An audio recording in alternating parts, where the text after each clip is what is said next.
Followed a more conventional path. I think my family always thought I would go to university. I studied mathematics and physics. I would go into finance, banking, something conventional management consulting. And I think the first call to leadership, before it was stepping into that role as a leader, I think 18-year-old Josh was very fortunate. I'd left London. I was living and went to a university about 150 miles outside London called Bath would be pronounced in the US. I've learned quickly enough to repronounce certain words with a slightly different pronunciation. And I was living away from home, and I think the first stepping stone into my call to leadership was a call to my values and a call to living a passion-driven life. You know, I realized that this path that I was going down, even before it was stepping into a leadership role, really wasn't congruent to who I wanted to be or how I wanted to show up in the world. I wasn't excited about just earning a lot of money, but also jumping into the hamster wheel that life in those very corporate industries forces you into. This is the Play Your Position podcast, where we huddle up, call the plays, and inspire you to run your ball into the end zone. Are you ready to score more game-winning touchdowns in your life, business, and career? Then listen up, because it's game time, baby. Now, here's your host, Mary Lou Kaiser.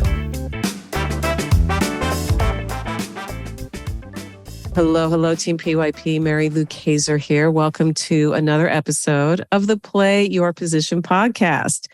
Today is game day here at PYP, which means I'm going to be having a fantastic conversation with my guest, who is suited up and ready to take the field. He is coming to us from the rural and majestic area of Virginia, known as the Blue Ridge Mountains. His name is Josh Greene. Josh, are you ready for kickoff? I'm very excited for my first ever game. I am too. So team, here are some things I know about Josh. First of all, he is the CEO and co-founder of a company called Groove. And at Groove, he and his team believe authentic human connection powers our best work and lives. They are working to help people everywhere and anywhere to craft their own totally unique, groovy lives through the support of each other. He has spent a lot of his time studying meditation. He's been a freelancer, also a strategy and innovation consultant, and he has always working on himself, which I love about you, Josh. That's something you're going to definitely share with us. He also understands that the world has changed and our traditional work systems have changed with it. He had a front row seat at WeWork in the office of the CEO and was able to see how that business model was transforming and has transformed the way we work. So Josh, this is going to be a great conversation today because you have an insider view on the virtual world, how independent business owners and freelancers, and also I think some employees who have maybe some side hustles going on can find other people to help them with their projects. And I'm also very curious about your meditation practice. But let's first start with when you got the call to leadership. Tell us that story. Do you remember how old you were, what was going on in your life at the time? And bring us into that time in your life when you really did recognize, wow, I'm on a leadership path. It's interesting. I think there are a few inflection points, moments of my life that have sort of led into this path of leadership. And I think first, I grew up in London, followed a more conventional path. I think my family always thought I would go to university. I studied mathematics and physics. I would go into finance, banking, something conventional management consulting. And I think the first call to leadership, before it was stepping into that role as a leader, I think 18-year-old Josh was very fortunate. I'd left London. I was living and went to a university about 150 miles outside London called Bath. Bath would be pronounced in the US. That's American Bath. I like how you say it, Bath. I've learned quickly enough to repronounce certain words with a slightly different pronunciation. And I was living away from home, and I think the first stepping stone into my call to leadership was a call to my values and call to living a passion-driven life. I realized that this path that I was going down, even before it was stepping into a leadership role, really wasn't congruent to who I wanted to be or how I wanted to show up in the world. I wasn't excited about just earning a lot of money, but also jumping into the hamster wheel that life in those very corporate industries forces you into. Yes. And halfway through my second year of university, I decided I wasn't going to complete my degree. Ooh. And I dropped out. And that was like the first step to say something more. There's something more to life, because I didn't drop out and do nothing. I dropped out and actually started a couple of companies. Less interesting for today's conversation maybe, but were really, at the time, I was really passionate about, I get maybe it is relevant today, I was really passionate about the power of human experience to light people up. And I started working in the live entertainment space, creating festivals and experiences for people, building some pretty large festivals in the UK, 50,000, 100,000 people, as part of like 4 teams that really, I guess, started the perspective of, these environments help us live fully and help us become our most alive selves and nourished in magical ways. And and I think what's interesting is so that was like a first orientation to something that was very alive. And the second orientation actually was when I left that industry, because it was primarily the money was made by selling alcohol, which was incongruous to my ethics. Oh, sure. And sort of led me into sort of phase 2, which was where I started to develop a meditation practice. But I was living between India and Israel, developing like an internal version of myself, or a relationship with the internal version of myself, which really, really was the opening to my call to leadership, which was much less about an external drive to be a leader and much more a realization that we as individuals in this world have a responsibility to stand up and create positive impact, and try and leave this world a little better than we might have found it. And that was really my opening, was the feeling of responsibility rather than the desire to be a leader. Right. You're really getting at self-leadership, where it's very personal and you're defining it through your values. Do you mind me asking, how old were you when that was happening? That was like my mid-20s, 23, 24. I was quite a young realization, but grateful for that unfolding. Oh, definitely, because so many of your peers, I imagine, were taking a more conventional path towards the big salaries, maybe the high rise, the glam.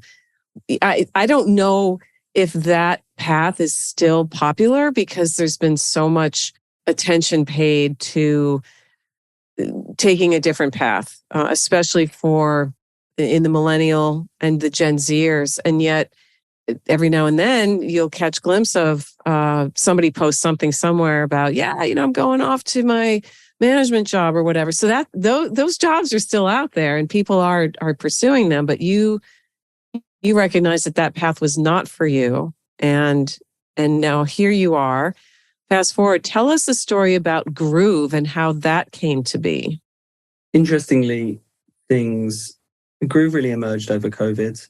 The pandemic definitely was what I believe it, had, I don't think you can explain it in any simple ways, because there was so much suffering and loss and complexity in society that don't want to have any kind of perspective analysis on that. But it was really a catalyst for a lot of shifts in society that I think were already happening or were emerging. I don't think the pandemic created new directions for culture and how people wanted to live, but it definitely accelerated things, especially primarily in the work environment. The fact that people were forced to work from home for such an extended period of time was really a proof that it was possible in some ways. And also now, seemingly, I mean, the debate is out, but I'm pretty sure the human condition is quite strong that when people understood that they could live and work on terms that might be more supportive of a life that they want to live, that you can't put the genie back into the bottle. And I don't know how the next few decades will unfold, but me and my co-founder, who really had just started a conversation about what does it mean to feel connected in the ways that we might have in the office, we might have at WeWork, we might have in a coffee shop when we work from home. And we asked it as a very simple question.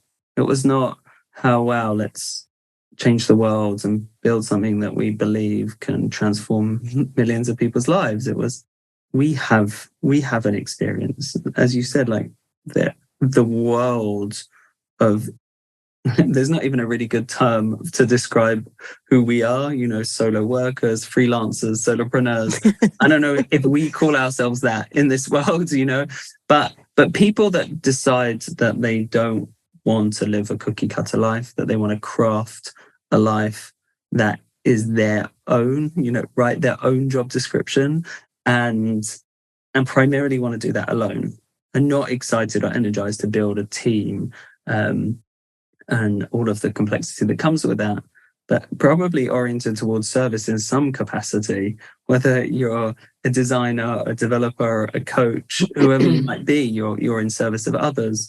As we both were, I was in consulting and he was Srili was in product. It's an isolating experience. It's the lack of belonging, the lack of sense of being part of something bigger than yourself is really one of the number one drivers of why people ever became part of, or apart from the primary function of their salary, but went to offices or were excited or found their job meaningful because they were doing something with other people that was impacting the world. And we just started this exploration to say, okay, so what does it mean when I don't have a team? What does it mean when I don't have an office? How can we go back to first principles to recreate that connection? And Groove really emerged because one of the most fundamental things that has driven both of us in our lives is really the power of accountability, the power of support, peer support in life. And that when you build community and when you build connection and when you build social rituals that are supportive of that, something magical happens and you start to create a new kind of third place in people's lives. And that's what Greene really emerged as, is a place to come and have a social experience of work and feel really supported in your work. It's so beautiful because I am an independent. I'm an author. I'm a podcaster. I don't fit a mold, and I move in my circle. There are plenty of people that, to your point, what do we call ourselves? There's so many weird terms that get tossed around. It's like, am I a solopreneur? Am I a freelancer? What am I a small business owner? Like there's all these terms. And I like how you defined what it is we all share in common, which is one, a desire to do our own thing, write our own job description, have some freedom and latitude to pursue projects that are interesting and aligned with our value system and aligned with what maybe we have a big vision or maybe we have a small vision, but not being boxed in by a more traditional job title. And I'm curious, do you find that people because they're coming from a culture, the collective culture of you must have a title, right? Like, what is it that you do? What are you? And then also the internet by its nature almost wants to force us into picking something. What is your niche? What is your one thing that you do better than other people? And how do you express that? Well, I find, first of all, I'm multidimensional, and I'm not this one thing. I'm multiple things. There's an essence about being human that when you're in the world of the online space is really hard to convey. If someone lands on your website, for example, what is the stat? You have like 3 seconds to make some kind of connection. And yet what you're all about is the connection of the in-person, whether you're at a coffee shop or in a boardroom or out on some backroads adventure. I'm curious what you see happening. Are we doing a better job of merging these two worlds, or do we still have a long ways to go? I'm not sure. I think, but there's a bunch of things that come up as you share that make me really excited. I think, as you started to share, I just opened the app in front of me because I was curious to share that, firstly, it's amazing to hear how much of a groover you are, because I'm just going to read a couple of bios of people that are using their app now. Here, woman, I'm not going to read any personal details, but in Georgia, and she says, I'm a data lover, people empowerer, strategizer, chaos coordinator who loves helping people who help people. I think there is a reorientation here. Another woman in Toronto, lawyer, owner, community organizer, facilitator, and document drafter for online communities. Mm-hmm. So people are multifaceted. People do want to express themselves in different ways and don't want to be boxed into a single line, single description. I'm an author or I'm a writer. No, we want to express ourselves. And I think the orientation, and it's not a tiny niche anymore. We're talking about millions of people that want to live like this, are realizing that a value orientation towards life is much more important than a singular title. And that does mean, and in a hyper specific world of landing pages and messaging, that in different environments you might have to summarize yourself differently. But one of the things that's so profound about what we're building at Groove is that everything's built around purposeful social rituals. This primary social ritual that we have is a co-working space that people can come and use, spend 50 minutes working on something that they want, that's urgent to them, that maybe they haven't prioritized. And they do that with 3 other people with a video check-in at the beginning and at the end.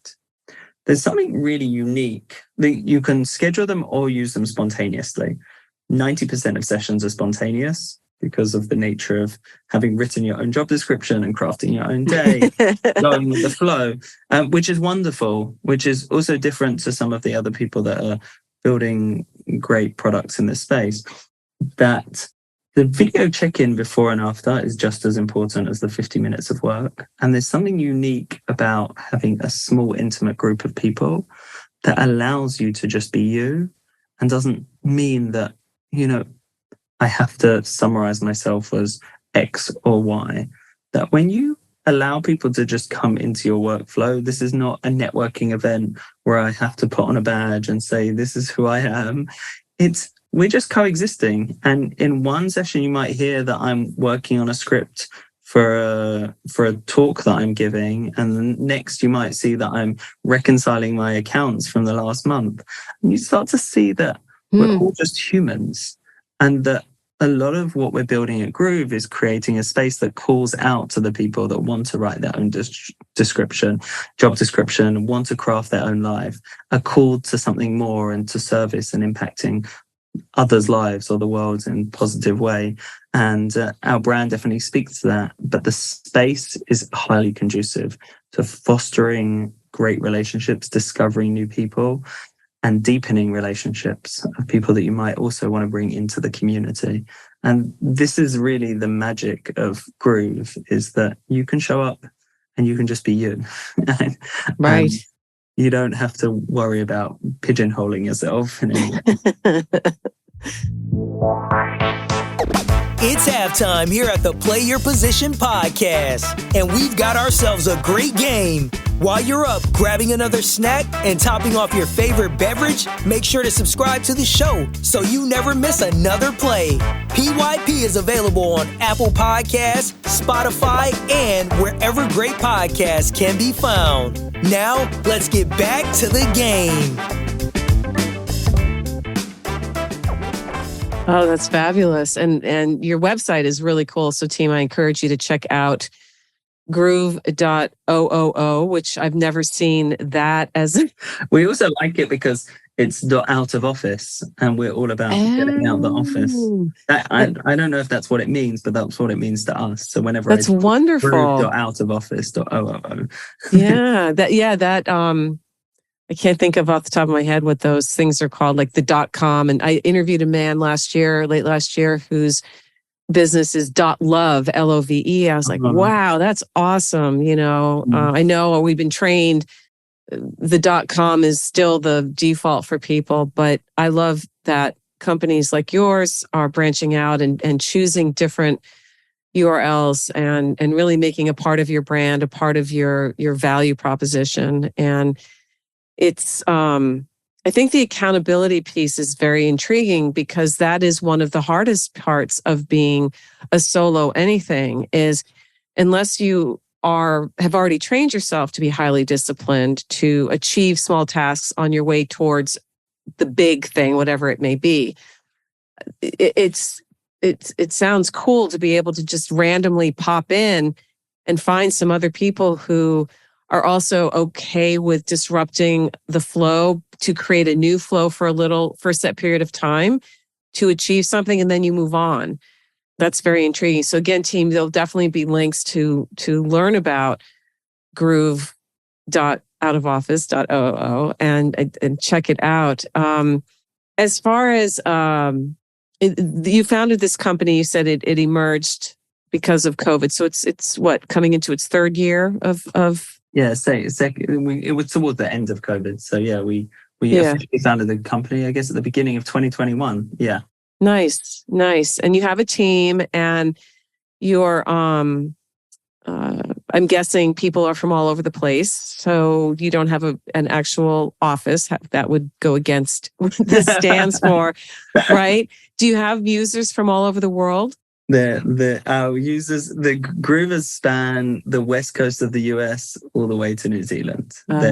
Phenomenal. There is a global, a few thousand people are currently using the product, and it's really become their home, their work life. And I will reflect.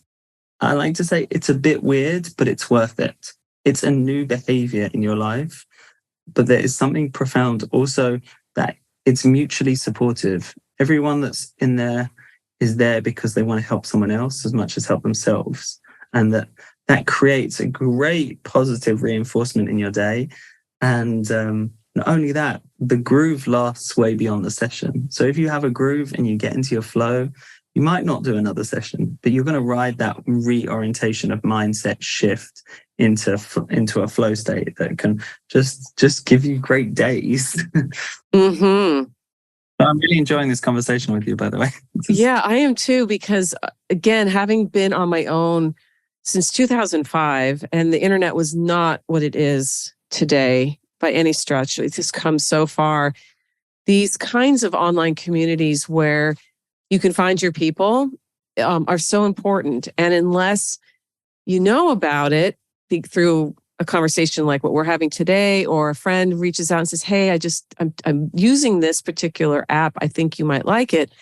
A lot of the time we're just flapping in the breeze out here by ourselves, feeling sometimes lost and lonely. I know loneliness is a big issue for solopreneurs. We like our autonomy. We like that we don't have a bunch of bosses or a team that we have to report to. But that camaraderie, that give and take that comes from being a part of a community when you're in a work environment, it just isn't there. Yeah. And what you guys are doing here at Groove is obviously addressing that particular problem. Yeah. I think that's great. Yeah, we said the previous generation of apps that helped with well-being were mental health apps, Calm, Headspace. That was like a big emergence of a category. And I think the next frontier, which is really where we feel energized to build, is social health. Mm-hmm. Ooh, I like that. Social health. That's it. I might steal that term and do something with it. It's very much a term. You should use it. We use it a lot with our investors, etc.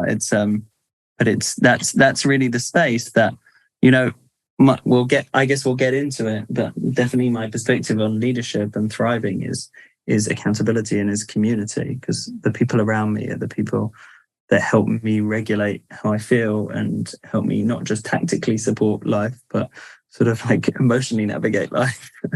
Right. Yeah. Right. Well, all these in the past, with leadership per se, it seemed very regimented and there wasn't room for emotional regulation. There wasn't room for talking about taboo topics, shall we say, whatever those might be.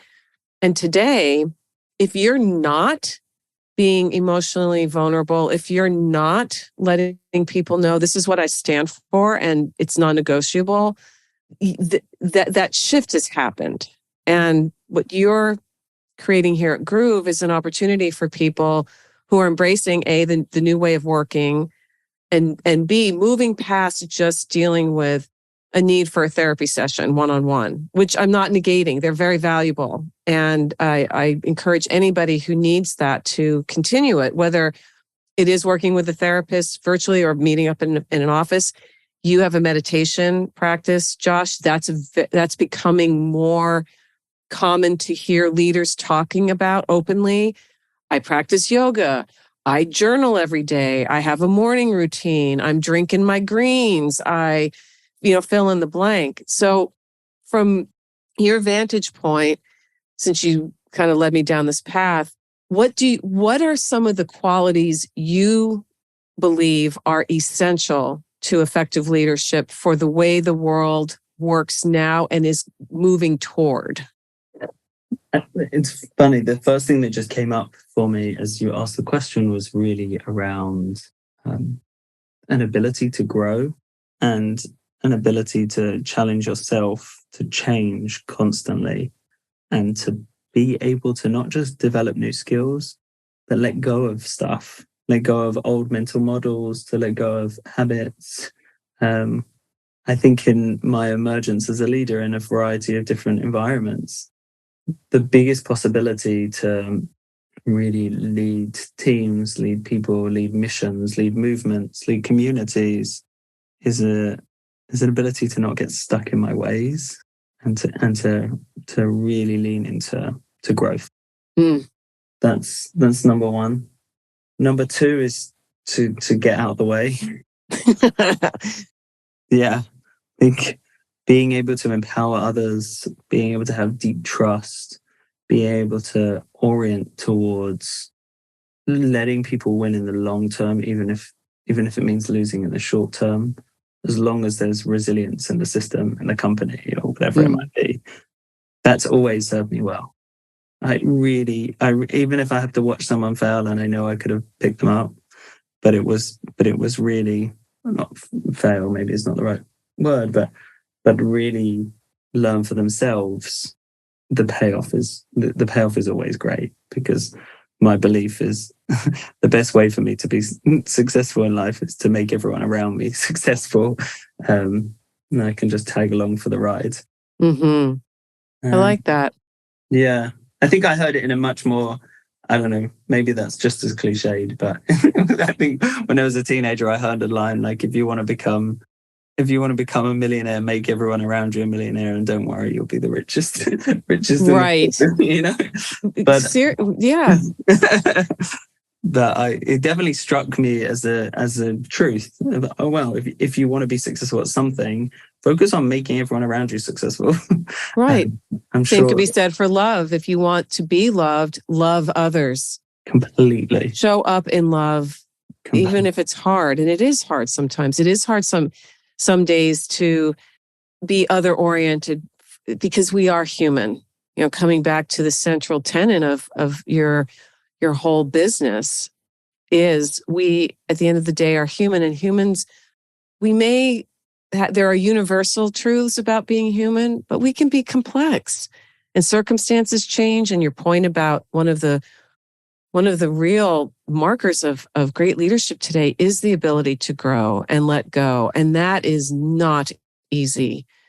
Not easy. I'm curious, what's one or two mental models that you believe are no longer relevant, but people are hanging on to for dear life that you see just out and about in a general sense, without giving away any, specific people per se? I don't know. The first thing that I was thinking of is that the leadership knows best. I often see, okay, we'll go to the CEO because they'll answer the question. The CEO has the answer. That the person that's been doing it for 30 years is definitely going to have the best answer, which for me is such a dangerous mental model because it's, firstly, rarely is it correct. I mean, that doesn't mean people with experience don't bring their experience to the conversation, but an orientation that the leadership knows best. Like, the biggest, most powerful reorientation from quality leadership for me is really, really trusting the people that are making the decision or immersed in their work to really find the answers themselves and have agency to decide what's best. Yes. So that was the first one that just popped into my mind. Nothing else. There wasn't another one that I was sorry to. No, that's okay. Yeah. I think CEOs, by their definition, are often, believe it or not, clueless to a lot of the day-to-day operations, because their job is very specific to what they need to do to keep things going. So why on earth would you be apprised and have the answers for everything that's happening within your organization when that isn't, first of all, that's not your job to do that, and you don't have the bandwidth. We only have so much capacity, and to trust that people do have agency, and when they are given that agency, they often make pretty decent decisions. Not always, but more times than not. And that's, I think, part of what you're driving at is allowing people to feel the agency that, contributes to them feeling alive and making meaning in their life, while also being able to communicate and bounce off. It's kind of like you almost are creating mini masterminds at will, with Groove. That's what I got to thinking about. Completely. Yeah. I want to circle back on this, on one thing that I don't want to miss, which was on these themes of what makes a great leader now in a very practical way. I think not just having a growth mindset, but having a personal practice in their life, like core well-being, focusing on being healthy, on not just burning the candle at both ends, actually realizing, especially as a leader, you're judged on your quality of decision making more than anything. And if you're tired, if you're worn out, you just don't make great decisions. It's just the reality. I was trained to run on adrenaline, so I also know what decision making in high pressure environments are. But I realized that actually being well resourced, finding great community of peers, these are just very practical, important things for leaders. I'm part of a number of different peer groups, whether they're masterminds, or different kind of supportive structures in my week and my month to regulate myself as a leader, and then having just doing the work of life, personal development, working through the stuff that I'm, the stuff I carry, my baggage, and like cleaning yourself out so you quite often so you feel worthy.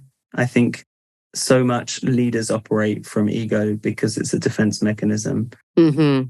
to something underlying that should I really be here? Imposter syndrome, stuff we all have. But the more that we can do that work, whether it's through a meditative practice or through coaching or through therapy, in individual or collective forms, I think this is the real work of a leader. Because the more you do that, the more that you work on yourself, just the more you can support an organization, the more you can support a mission. Yes. So I'm going to play devil's advocate. Not that this is my point of view, but I'm just thinking of so people hear that and go, okay, great. So when am I actually doing my job, right? If I'm spending all this time in the personal development space, I'm meditating, I'm doing yoga. I mean, people might say, and the people that say this typically are coming from more traditional roles. They are not operating in the ecosystem that you and I move in primarily, which is digital. We're online.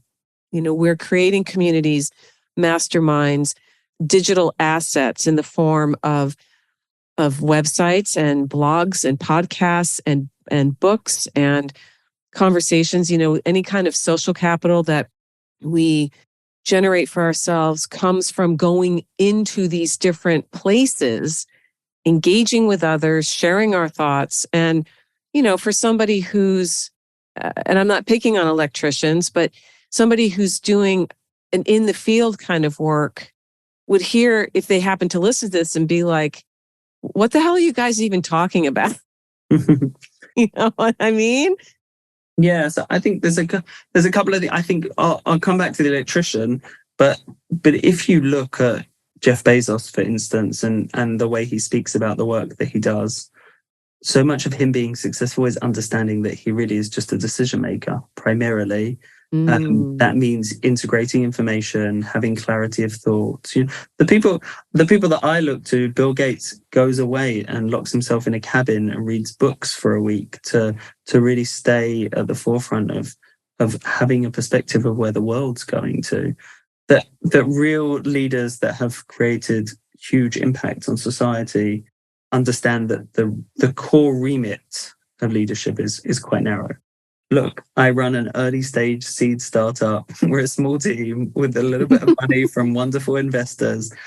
I'm sitting there doing customer service responses, and I message personally basically every person that joins the community.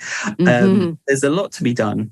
Yes. I think the challenge in life is, can we make 5% of our time focused on some of these things? Because they deliver a disproportionate impact. And to go back to the example, electricians are wonderful people doing really important work. Oh, yes, they are. Keeping society going. I have friends in service trades, and often those people really care about a lot more than just the work that they have to get done. Yes. And when we understand what success in life looks like, those people are often prioritizing family more. That's why they've chosen a trade that means that they can pick their kids up from school, or they can that they can choose when they want to work. In the same way that when success in life doesn't only look like the bottom line, yes, but it has multiple dimensions, then I believe even in a service industry, someone that's really investing in themselves is going to have more clients, is going to have better retention with their customers, is going to have a better quality of output that's thoughtful and caring. So even small investments of time into the kind of developmental work can have really, really disproportionate impact in people's lives. Thank you for saying that. I agree. And it really is, it's a bigger picture question here, is how are you showing up in service, in love, in community? And it really doesn't matter how you earn your living. We all know the world has changed dramatically, and there are a lot of new frontiers.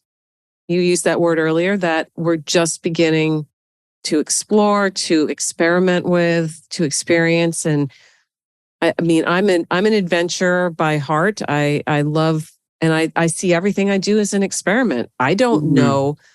I don't know what my day is going to have in store for me. I can think I know. I wake up, I look at my calendar. I think about the tasks that I've set for myself. I think about my routines, my personal development practice and things of that nature.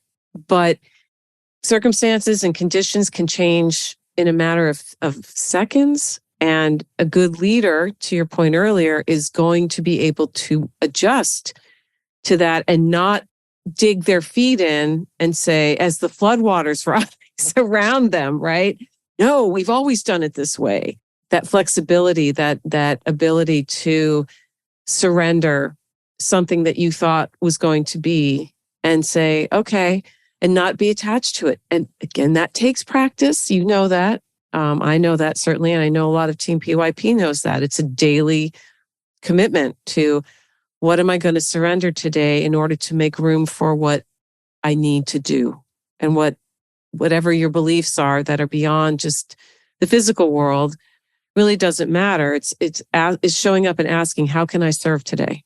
How can I be someone that brings more to others than takes, right? And that's certainly, I can tell, a big driver of what you do, Josh, at Groove, and also in your personal life. And for listeners who'd like to check out your online spaces, where do you hang out online? You can find me. I'm actually not a big social media person. You can follow me on LinkedIn. If you find me on LinkedIn, Joshua Greene and Groove, that's the best way. That's where I put out most of the content I'm excited by. I am also on Twitter. My handle is stalk__ Josh. But the best place to find me is to come and groove with me, because then we really get to meet each other. And if you go to groove.outofoffice, or you find us on the App Store, on Android, Groove, productivity but fun, we'll get to meet, because I for sure will reach out to you if you join the product, and that's real meeting. I love it. I love it. I'm already thinking of some people I'm gonna email this after we finish today. So you've got to check this out. It's right up their alley. And going back to personal development, Josh, I can tell you're a reader. Could you share some books that have been instrumental on your personal and professional leadership journey? Yes, with pleasure. 3 come to mind, all very different to each other. One, which actually is about not really conventional organizations, but really shaped a lot of my thinking about what it means, the future of the organization, is called Reinventing Organizations by an author, Frederic Laloux, which talks about sort of like the next frontier of decentralized organizations. He wrote it way before Web3 and all these. But real underlying principles and analysis of companies that really are getting it right. That shaped a lot of my thinking over the last 5-10 years. Secondly, on a very personal these are a little bit more personal, but are connected to my leadership journey. One is I'm connected to a teacher called Thomas Hubel, Hubl, and he wrote a book recently on collective trauma. But it really is about how do we heal? How does the world need to heal?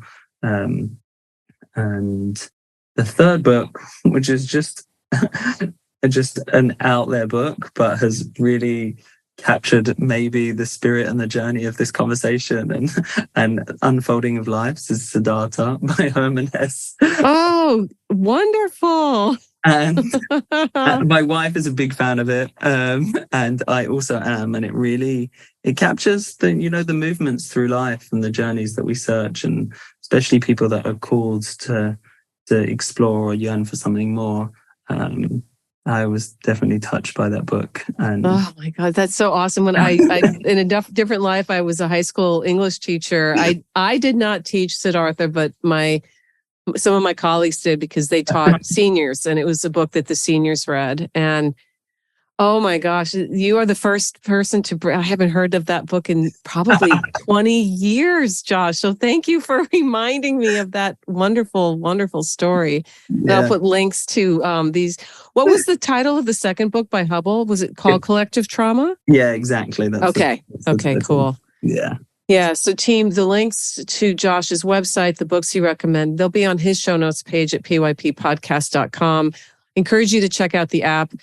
For sure, go. If you're on a mainframe computer, you can go to the website. If you're on your device, which many of us are most of the time, check them out in the App Store and, let them know you heard them here at PYP and give it a run. I mean, you got nothing to lose. You might meet that next person or persons who will unlock the project you're working on. And I think that's super exciting. And I think, Josh, that you really do embody and represent where we are heading. And I feel very honored to talk to someone like you who has a vision and understands humanity will always be the central tenet here. We can have all the tech we want, but it comes back down to being a human being. And I really do appreciate that. And thank you so much for your time today. It's been wonderful. It's such a pleasure having a conversation with you today. Thank you. Hey team, Mary Lou here. Who's number one in football changes from year to year. Fashion trends come and go, same with musical tastes. But leadership skills, they never go out of style. In fact, these days, leadership is an essential survival skill for a world that demands more from us than ever before. To succeed these days, you need to know how to show up for yourself so that you can then do the work you love with people you like the way you want. The Play Your Position Leadership Playbook helps you do this, and it's free. Go to pyppodcast.com to download your copy today. If being more successful this year, next year, in the 21st century is on your to-do list, get your copy of the Play Your Position Leadership Playbook now. pyppodcast.com. It's at the top of the page. You can't miss it. That's pyppodcast.com, and start being more of the leader you are meant to be today. This podcast was produced by Daniel Romeros. Show notes for this episode can be found over at pyppodcast.com. I'm Mary Lou Kaiser. Thanks for listening. Here at the Play Your Position podcast, we believe that the road to self-mastery and a life well lived starts with answering the call to leadership. That's when the fun really begins. Send this episode to any friends who might need to hear the inspiration and ideas you heard today. And feel free to rate and review us on your favorite podcast platform.